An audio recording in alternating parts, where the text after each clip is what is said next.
Hello everyone, मैं हेमंत मीणा। हमारे digital platform agriculture mastermind classes में आप सभी का वेलकम करता हूं। आज अपन बात करने वाले हैं इंडिया में एक ऐसा एग्जाम, एग्रीकल्चर का एक ऐसा एग्जाम जो कि हर साल आता है। हर साल आता है मतलब एकमात्र सिंगल ऐसा एग्जाम है इंडिया में जो कि हर साल आता है। इसलिए यहाँ लिखा भी है हर साल आने वाला एग्जाम। हर साल आने वाला एग्जाम क्यों लिखा है कि कुछ वैकेंसियाँ स्टेट की वैकेंसी है या सेंट्रल लेवल की गवर्नमेंट की जॉब है, वो हर साल नहीं आती है। एएफओ मात्र एक ऐसा एग्जाम है जो कि हर साल आता है। आईबीपीएस एसओ एएफओ हर साल आता है। तो आज अपन इसकी बात करेंगे, क्या क्या देखेंगे इसके बारे में अपन देखेंगे। क्या इसकी एलिजिबिलिटी है, क्या इसकी एलिजिबिलिटी है, एग्जाम पैटर्न कैसा है उसके बारे में बात करेंगे, सिलेबस क्या है उसके बारे में बात करेंगे, और इसकी इंपॉर्टेंट डेट्स क्या है, कब इसका प्री है, कब मेंस है, कब इंटरव्यू है, उनके बारे में अपन बात करेंगे। ठीक है फ्रेंड्स, तो अपन देखते हैं, आगे चलते हैं। सबसे पहले अपन बात करेंगे एलिजिबिलिटी के बारे में। सबसे पहले अपन देखेंगे एलिजिबिलिटी के बारे में, कौन कौन इसमें एलिजिबल है। तो education qualification for agriculture field officer AFO के लिए क्या है, 4 ईयर डिग्री प्रोग्राम। जो 4 year degree programme in the following discipline जो यहाँ पे दिए गए हैं, मैं एक एक करके आपको बताऊंगा, उसमें से आपको एक 4 ईयर की डिग्री होनी चाहिए। अब आपके मन में एक सवाल आता होगा, कुछ वैकेंसियों में government private ICR accredited non accredited उनका चक्कर रहता है, लेकिन यहाँ ऐसा कोई चक्कर नहीं है। आप चाहे गवर्नमेंट कॉलेज से पढ़े हो, चाहे आप प्राइवेट कॉलेज से पढ़े हुए हो, तो आपको कोई दिक्कत नहीं है। आप गवर्नमेंट से पढ़े हो या प्राइवेट से पढ़े हो, वो कोई मैटर नहीं करता है। आपकी यूनिवर्सिटी आईसीआर से एक्रीडेटेड है नहीं है, इससे कोई फर्क नहीं पड़ता है।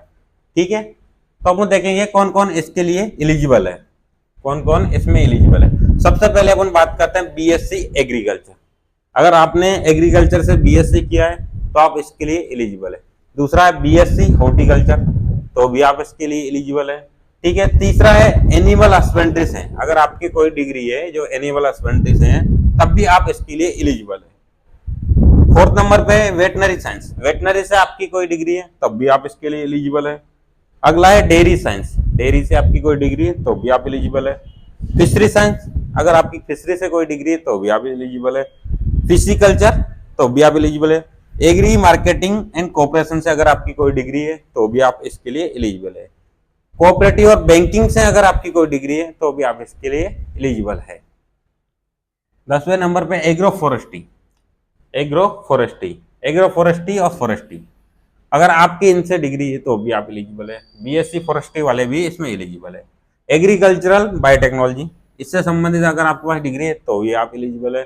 फूड साइंस से अगर आपके पास डिग्री है तो आप एलिजिबल है। ठीक है, agriculture business management ABM, agriculture business management है, अगर आपके पास डिग्री है तो भी आप इसके लिए एलिजिबल है। फूड टेक्नोलॉजी, फूड टेक्नोलॉजी में आपके पास डिग्री है तो भी आप इसके एएफओ के लिए एलिजिबल है। डेयरी टेक्नोलॉजी में अगर आपके पास डिग्री है तो भी आप इसके लिए एलिजिबल है। अगला है एग्रीकल्चर इंजीनियरिंग, एग्रीकल्चर इंजीनियरिंग से बीटेक किए हुए भी आप इसमें, एमटेक बीटेक वाले भी इसमें एलिजिबल है।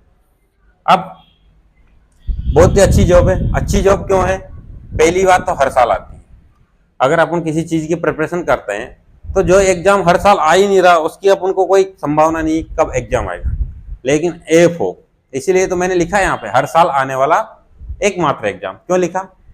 एग्रीकल्चर का एकमात्र एग्जाम है जो कि हर साल आता है और निश्चित है कि आना ही है। बाकी आप उठा के देखना, ना तो स्टेट में कोई ऐसी वैकेंसी है जो हर साल आती है और ना ही सेंट्रल में कोई ऐसी वैकेंसी जो हर साल आती है। ठीक है, ये हमेशा आती है और अच्छी जॉब है। सैलरी कितनी है? 55 से 60 हज़ार, वेरी करती है। 55 से 60 हज़ार इसकी सैलरी रहती है, बहुत अच्छी जॉब है। ठीक है, आगे देखते हैं, आगे देखते हैं इसकी और डिटेल्स के बारे में। एज लिमिट के बारे में देख लेते हैं। एज लिमिट क्या है? एज लिमिट के बारे में अपन बात करते हैं। तो मिनिमम एज क्या है इसके लिए? मिनिमम एज है 20 से 20 ईयर्स। अगर आप 20 ईयर्स से कम के तो आप इसके लिए एलिजिबल नहीं है। ठीक है, मैक्सिमम एज क्या है? 30 ईयर्स। अगर आपकी उम्र 30 साल से ज्यादा है तो भी आप एलिजिबल नहीं है। ठीक है, कुछ कैटेगरियों को आज छूट है, एज रिलैक्सेशन जिसको बोलते हैं, एक गवर्नमेंट के नॉर्म्स के अंतर्गत है। तो एसटी और एससी का कैंडिडेट के लिए 5 साल की छूट है। एसटी और एससी के कैंडिडेट के लिए 5 साल की छूट है। ओबीसी के कैंडिडेट के लिए 3 साल की, ओबीसी के कैंडिडेट की कितनी छूट है, 3 साल की। नॉन क्रीमी लेयर है ओबीसी का कैंडिडेट तो उसके लिए 3 साल की छूट है। ये अपन ने देख ली एज लिमिट की, ठीक है। अब आगे चलते हैं, एग्जाम पैटर्न की अपन बात करेंगे। सबसे इंपॉर्टेंट है एग्जाम पैटर्न। जो लोग इसका एग्जाम दे चुके हैं उनको तो पता ही होगा कि एग्जाम पैटर्न था। जो लोगों ने एग्जाम नहीं दिया या जो लोग इसके बारे में नहीं जानते, तो मेरी वीडियो बनाने का सिर्फ इतना मकसद है कि लोगों तक ये वीडियो पहुंचे और सबको इसके बारे में पता चले, क्योंकि एग्रीकल्चर का एकमात्र एक ऐसा एग्जाम है जो कि हर साल आता है, जिसकी तैयारी अपन कर सकते हैं ये सोच के कि एग्जाम आएगा ही। बाकी अगर आपने कोई भी एग्जाम उठा लिया, जैसे एमपी का ही देख लो, ADA assistant director of agriculture, जिसको एमपीपीएस से करवाती, वो आपने ले लिया। अब आप इस साल से तैयारी करने लगे, पता नहीं कब आए, 1 साल 2 साल 3 साल कब आए कोई भरोसा नहीं, तब तक आप बेरोजगार रहोगे। इसलिए बहुत ही इंपॉर्टेंट एग्जाम है, ठीक है। 3 स्टेज होती है, प्रीलिम्स, मेंस और इंटरव्यू। 3 पार्ट होते हैं इसमें। सबसे पहले आपका प्रीलिम्स का पेपर होगा, फिर आपका मेंस होगा और फिर आपका इंटरव्यू होगा, ठीक है। तीनों ही बहुत ही इंपॉर्टेंट स्टेज है, तीनों ही स्टेज इंपॉर्टेंट है। एक गाड़ी की तरह है, एक गाड़ी के अगर 3 पहिए हैं तो तीनों पहियों में से एक पहिया भी टूट गया तो आप गाड़ी नहीं चला पाओगे। उसी तरह अगर तीनों स्टेज में से आप एक भी स्टेज में आप रुक गए या एक भी स्टेज में आप फेल हो गए तो आप जॉब नहीं ले पाओगे, ठीक है। तब हम बात करते हैं इनका पैटर्न क्या है। ये तो अपन ने बात कर ली भाई, प्रीलिम्स होता है, मेंस होता है, इंटरव्यू होता है, 3 स्टेज होते हैं। लेकिन प्रीलिम्स में क्या क्या होता है, कितने क्वेश्चन आते हैं, कितने मार्क्स रहते हैं, वो मैं आपको बताता हूँ। सबसे पहले हम बात करते हैं रीजनिंग। रीजनिंग 50 नंबर की आती है, 85 इसके क्वेश्चन होते हैं।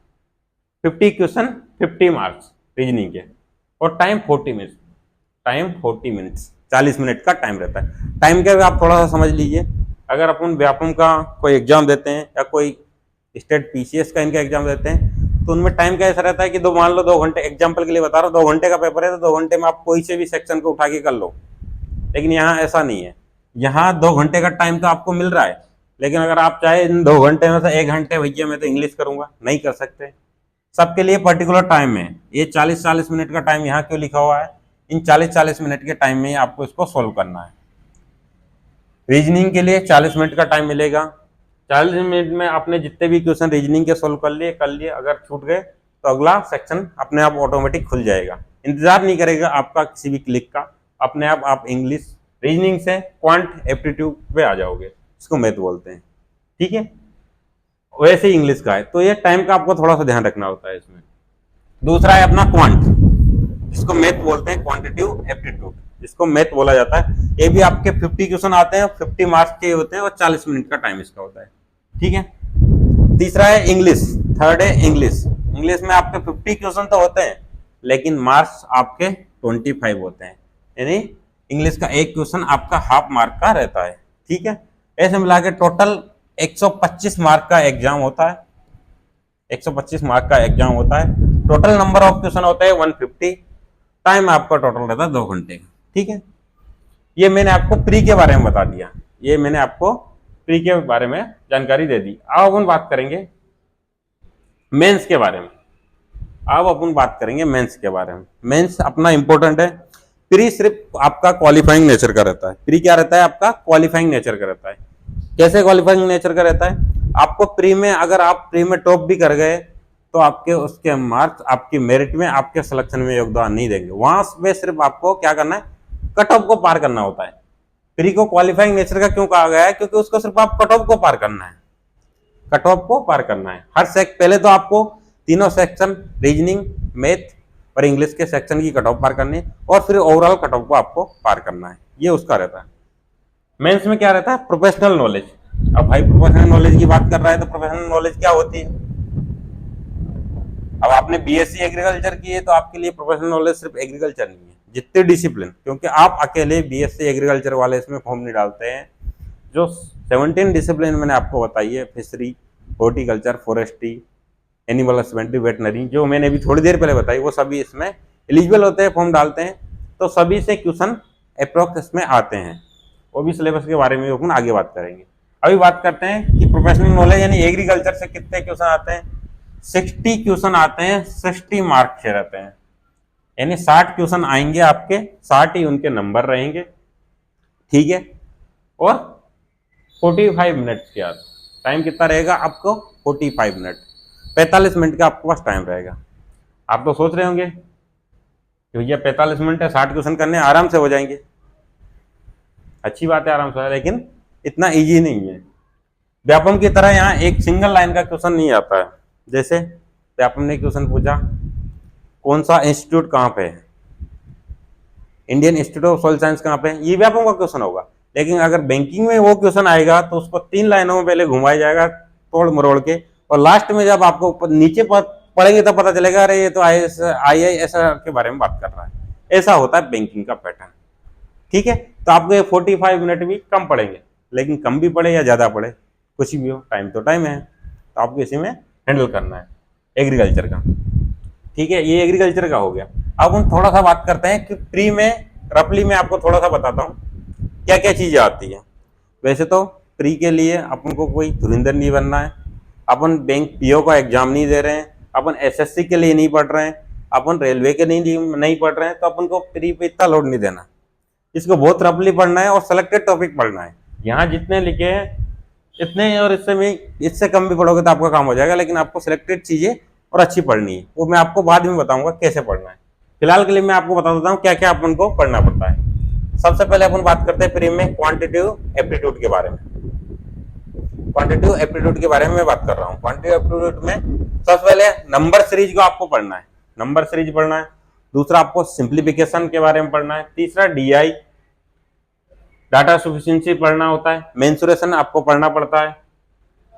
क्वाड्रेटिक इक्वेशन के बारे में पढ़ना है।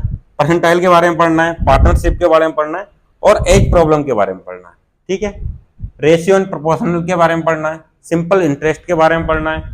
कंपाउंड इंटरेस्ट के बारे में आपको पढ़ना है। एवरेज के बारे में आपको पढ़ना है। टाइम एंड वर्क के बारे में पढ़ना है। टाइम एंड डिस्टेंस पढ़ना है। स्पीड, डिस्टेंस एंड टाइम पढ़ना है। प्रोबेबिलिटी पढ़नी है और प्रॉफिट लॉस, ये टॉपिक है जो आपको पढ़ने हैं। इनमें से भी कुछ और टॉपिक को अपन सेलेक्ट करेंगे, वही आपको सिर्फ पढ़ने रहेंगे। इतना सारा अपन को पढ़ने की जरूरत नहीं होती, ज्यादा कट ऑफ अपना नहीं जाता। एग्रीकल्चर का कट ऑफ प्री का कम ही रहता है, लेकिन करना पड़ता है। इंग्लिश के लिए अपन को जो यहाँ लिखा है ये चीजें अपन को पढ़नी होती है। तो मैं आपको थोड़ा सा एक रफली आइडिया देता हूँ क्या क्या पढ़ना होता है। रीडिंग कॉम्प्रिहेंसिव पढ़ना है। स्पॉटिंग एरर अपन को पढ़ना है। फिल इन द ब्लैंक्स पढ़ना है। ग्रामर करेक्शन पढ़ना है। Synonyms and antonyms. Choosing the appropriate word, सही वर्ड को चूज करना होता है, वो अपन पढ़ना है। क्लोज टेस्ट आते हैं। अब आप बोल रहे हैं क्लोज टेस्ट क्या होते हैं, जिन लोगों को नहीं पता मैं बाद में बता दूंगा। अभी सिर्फ आप इतना जान लो कि ये पढ़ना है। सेंटेंस इंप्रूवमेंट करेक्शन पढ़ना है। कुछ सेंटेंस दिए रहते हैं, उनमें इंप्रूवमेंट होता है, ग्रामर की मिस्टेक रहती है, उनको अपन करेक्ट करना होता है। पैरा जंबल होते हैं, वोकेबुलरी होती है, स्पेलिंग चेक क्वेश्चन होते हैं, रीडिंग कॉम्प्रिहेंसिव होते हैं। ये अपन को इंग्लिश के लिए करना है। रीजनिंग की बात करें, रीजनिंग में जैसा मैथ में मैंने बताया, क्वांट में मैंने आपको लिए बताया, जैसे ही क्वांट में अपन पढ़ते हैं वैसे ही अपन को रीजनिंग में पढ़ना है। क्या पढ़ना है? रीजनिंग के लिए भी अपन सिलेक्टेड चीजें पढ़ते हैं और अपना कट ऑफ क्लियर हो जाता है। सीटिंग अरेंजमेंट, दूसरा है analytical reasoning, puzzle, inequality, number series. Number series math में भी होती है और रीजनिंग में होती है। डाटा सफिशिएंसी मैथ में भी होता है, रीजनिंग में होता है। Time sequence test, blood relation, order ranking, syllogism, distance and direction पढ़ना है। एनालॉजिकल डिसीजन मेकिंग पढ़ना है। सिंपल अर्थमेटिक रीजनिंग पढ़नी है। Coding, decoding, input output. अगर आपने पहले किसी एग्जाम की तैयारी की हो तो इसमें से कुछ टॉपिक आपने पढ़ रखे होंगे, नहीं की हो तो कोई बात नहीं, कोई भी सीख के नहीं आता, सब चीजें सीखने से ही होती है, तो घबराने वाली कोई जरूरत नहीं, सब चीज हो जाएगी। ठीक है, आगे देखते हैं। ये अपन एक रफली बात की कैसा एग्जाम का पैटर्न रहता है। अब अपना आता है मेन चीज, मेंस के एग्जाम के बारे में। मेन चीज अपना क्या है? मेन। प्री आपका हो गया, मान लो आपने प्री के लिए पढ़ ले, प्री आपका क्वालिफाई हो गया। मेंस की आपकी अगर तैयारी नहीं है तो क्या करोगे? क्या आप सेलेक्ट हो पाएंगे? नहीं हो पाओगे। इसलिए मैं बोल रहा हूं, एक गाड़ी के 3 पहिए हैं और तीनों ही इंपॉर्टेंट है। इंटरव्यू को आप कह सकते हैं, ऐसा नहीं कि इंपॉर्टेंट नहीं है, बिल्कुल इंपॉर्टेंट है, लेकिन अगर आप मेंस में अच्छा कर जाओगे, बहुत ही अच्छा कर जाओगे, तो इंटरव्यू में थोड़ा बहुत कमजोर रह जाए तो कोई दिक्कत नहीं। ठीक है, लेकिन इंपॉर्टेंट तीनों ही है। ठीक है, जैसे आपका प्री क्वालिफाई होता है, अगला टर्न आता है आपका मेंस के लिए। अगला टर्न आता है आपको मेंस के लिए। मेंस में आपका क्या क्या पूछा जाता है? मेंस में आपका क्या क्या पूछा जाता है वो बात करते हैं। ठीक है, मेंस में मैंने आपको यहाँ दो कैटेगरी में सब्जेक्ट को बांटा है, एक तो मेजर सब्जेक्ट और माइनर सब्जेक्ट। मेजर सब्जेक्ट क्या है? वो सब्जेक्ट जो जिनसे ज्यादा क्वेश्चन आते हैं या जो बहुत ही ज्यादा इंपॉर्टेंट है उनको मेजर सब्जेक्ट बोलते हैं। अब ऐसा नहीं कि जो मैंने यहाँ पर माइनर सब्जेक्ट लिख दिए अब आप बोले तो इंपॉर्टेंट नहीं, इनको तो पढ़ना ही नहीं। पढ़ना हर चीज को है, हर चीज को पढ़ना है, लेकिन देख के पढ़ना है। कुछ चीज को अपन को इंपॉर्टेंट देख के पढ़ना है, कुछ चीजों को कम पढ़ना है। तो ये होता है मेजर और माइनर सब्जेक्ट। इनके बारे में बात, मेजर सब्जेक्ट में आपका सबसे पहले है बेसिक एग्रीकल्चर। बेसिक एग्रीकल्चर आपका इंपॉर्टेंट सब्जेक्ट है। यहाँ भी जितने भी लिखे हैं सब मेजर सब्जेक्ट और इंपॉर्टेंट है। बेसिक एग्रीकल्चर बोल दो या फिर इसको जनरल एग्रीकल्चर बोल दो। Agronomy, soil science, entomology, pathology, entomology, pathology, horticulture, animal husbandry. Animal husbandry बहुत ही इंपॉर्टेंट है। एनिमल हस्बेंड्री से हर साल 10 से 12 क्वेश्चन एओ में हर साल आता है। अगर नहीं मान रहे हो तो पिछले साल का रिकॉर्ड उठा के देख लो, 5 सालों का 10 से 12 क्वेश्चन हर साल आते हैं। केवल एक साल ऐसा रहा है जिसमें 8 से 10 क्वेश्चन आए हैं, बाकी 10 से 12 क्वेश्चन एनिमल हस्बेंड्री हर साल कवर करता है, तो बहुत ही ज्यादा इंपॉर्टेंट है। ठीक है, agriculture, engineering, crop physiology, economics, ये तो अपने हो गए मेजर सब्जेक्ट। मेजर सब्जेक्ट क्या है? जिनको अपन को थोड़ा ध्यान देके पढ़ना है, जहाँ से क्वेश्चन नंबर ऑफ क्वेश्चन ज्यादा आते हैं या कह सकते हैं ज्यादा इंपॉर्टेंट है। ठीक है, और ये यहाँ पे ही मेजर नहीं है, हर एग्जाम के लिए बेसिक सब्जेक्ट और मेजर सब्जेक्ट है। चाहे आप कोई सा भी एग्रीकल्चर का कंपटीशन एग्जाम दे लो, हर एग्जाम के लिए ये मेजर सब्जेक्ट ही है। ये मेजर सब्जेक्ट का रोल प्ले करते हैं, मतलब ये मेजर सब्जेक्ट हैं हर एग्जाम के लिए। ऐसा नहीं कि सिर्फ एफओ के लिए मेजर है, बाकी में नहीं आते हैं। ठीक है, अब एफओ की बात कर रहे हैं तो अपन माइनर सब्जेक्ट की बात करते हैं। माइनर सब्जेक्ट क्या है? ये वो सब्जेक्ट है जिनको अपन छोड़ भी नहीं सकते और जिनको अपन ज्यादा पीछे भी नहीं पढ़ सकते। ऐसा नहीं कि अपन फिशरी उठा लिया 10-15 दिन महीने तक उसी को पढ़े जा रहे हैं, नहीं, छोड़ना भी नहीं है। क्यों नहीं छोड़ना? बेसिक चीज पढ़नी है। एग्जाम में देखो, एग्जाम में चीजें पूछी जाती है बेसिक्स है, बहुत ही बेसिक लेवल से चीजें पूछी जाती है और वो बेसिक अपन को कवर करना है। ठीक है, अगला बेनिफिशियल इंसेक्ट। बेनिफिशियल इंसेक्ट क्या होते हैं? इसमें आपका हनी भी आता है, रेशम कीट आता है, ये सब पढ़ना है। एपीकल्चर पढ़ना है, सेरिकल्चर पढ़ना है, सीड टेक्नोलॉजी के बारे में पढ़ना है, प्रॉन कल्चर, झींगा उत्पादन जिसको बोलते हैं, स्वान कल्चर या स्वाइन कल्चर इसको बोलते हैं, सुकर उत्पादन, सुअर जिसको बोलते हैं, ecology, environment, forestry, NABARD norm. NABARD norm जो होते हैं थोड़े से आपके करंट अफेयर से रिलेटेड होते हैं। क्या होते हैं? थोड़े से करंट अफेयर से रिलेटेड होते हैं। जिन लोगों ने पढ़ा हुआ वो अच्छी तरह जानते होंगे नाबार्ड नॉर्म क्या होता है। इसमें नाबार्ड की जो भी विभिन्न स्कीम होती है, अलग अलग जो स्कीम होती है उनके बारे में, कितनी सब्सिडी है, किस इसके लिए एलिजिबल है, सारी चीजें नाबार्ड नॉर्म में रहती है। तो ये इसमें से क्वेश्चन एक या दो क्वेश्चन आते हैं सब। लास्ट में फिर क्या पढ़ना है अपन को? 6 मंथ का करंट अफेयर। जैसे आपका इसमें एग्जाम कब है? 14 दिसंबर को। 14 दिसंबर 2024 को आपका एग्जाम है, तो अपन को करंट अफेयर कब से पढ़ना है? लगभग जुलाई और अगस्त है। जुलाई अगस्त से लेके अपन को दिसंबर तक का करंट अफेयर अपन को पढ़ना है। ये बात कर ली मैंने मेंस के एग्जाम की। मेंस का एग्जाम बहुत ही इंपॉर्टेंट है। क्यों इंपॉर्टेंट है? क्योंकि अगर आपने प्री क्लियर कर लिया, प्री में आपने टॉप भी कर लिया, तो भी आप सिलेक्शन नहीं ले पाओगे। मेंस के एग्जाम के वो एक और खासियत है, अगर मेंस में आपके अच्छे नंबर है तो आप भले इंटरव्यू में थोड़ा सा कमजोर रह जाओ, कोई दिक्कत नहीं, चल जाएगा। लेकिन अगर आपके मेंस में ही आप मान लो 38 नंबर कट ऑफ जाता है, 38 कट ऑफ गया मेंस का, और आपके आए हैं 39, तो आप कोई मेजर सब्जेक्ट से पास नहीं हुए, आप बाउंड्री पे अटके हो। और इसमें भी अगर आपने इंटरव्यू में कम ज्यादा नंबर हो गए, बहुत ही कम स्कोर होगा, तो आपका नहीं निकल पाएगा। इसलिए बोल रहा हूं मेंस अच्छा तो इंटरव्यू अच्छा। ठीक है, अब इंपॉर्टेंट डेट के बारे में बात करते हैं। इंपॉर्टेंट डेट क्या है? आवेदन एप्लीकेशन फॉर्म की डेट तो अभी आई नहीं है, कब से स्टार्ट हो रहे हैं कब से नहीं, लेकिन जुलाई लास्ट या अगस्त में आपके एग्जाम फॉर्म आ जाएंगे। अभी मैं इंपॉर्टेंट डेट बता रहा हूं प्रीलिम्स की और मेंस की, कि आपका प्रीलिम्स कब है, आपका मेंस कब है। ठीक है, प्रीलिम्स और मेंस की बात कर रहा हूं। प्रीलिम्स जो कि हर साल कब होता था? 26 दिसंबर से लेकर 30 दिसंबर तक, हर साल की बात कर रहा हूं, इस साल नहीं। हर साल ये आपका प्रीलिम्स इस डेट में होता था, लेकिन इस बार प्रीलिम्स कब है? 9 नवंबर 2024 को, नवंबर 9 तारीख को। ठीक है, एक महीने लगभग पहले है। मेंस कब है? 14 दिसंबर 2024। 14 दिसंबर को आपका मेंस का एग्जाम है। ठीक है, इस साल आपका प्री और मेंस 2024 में ही खत्म हो जाएगा। ठीक है, अगली अपन देखते हैं, जब पहले की बात करूं, पिछले साल जो मेंस का एग्जाम था ये जनवरी में जाता था, जनवरी के लास्ट वीक में, क्योंकि प्रीलिम्स होता था दिसंबर लास्ट वीक में, मेंस जाता था जनवरी के लास्ट वीक में। ठीक है, इस बार इन्हें थोड़ा जल्दी कर दिया, तो अच्छी बात है, जल्दी आप पढ़ लोगे और जल्दी आप जॉब लग जाओगे। ठीक है फ्रेंड्स, तो ये अपन ने बात कर ली है किसके बारे में? IBS FO के बारे में। और आपको एक चीज और बता दूं, इंडिया का एकमात्र ऐसा एग्जाम है जो कि हर साल आता है, हर साल आने वाला एग्जाम। क्यों लिखा है मैंने वहां पे हर साल आने वाला एग्जाम?